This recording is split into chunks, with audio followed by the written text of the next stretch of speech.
practice, buat belajar. It's okay. Gagal 2022, 2021, 2023 gagal, it's okay. 2024 gagal juga, it's okay. 2025 gagal, it's okay. Alhamdulillah. Just keep going. Just keep going.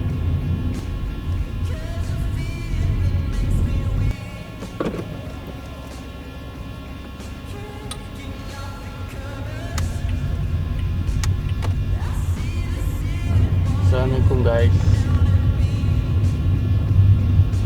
Aku buat video ni tak ada benda yang special, just buat je. Mana yang nak tengok, tengok. Mana yang tak nak tengok, boleh scroll.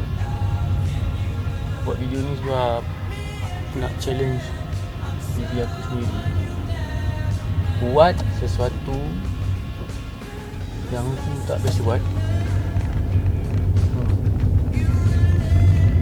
So ya, 2026 ni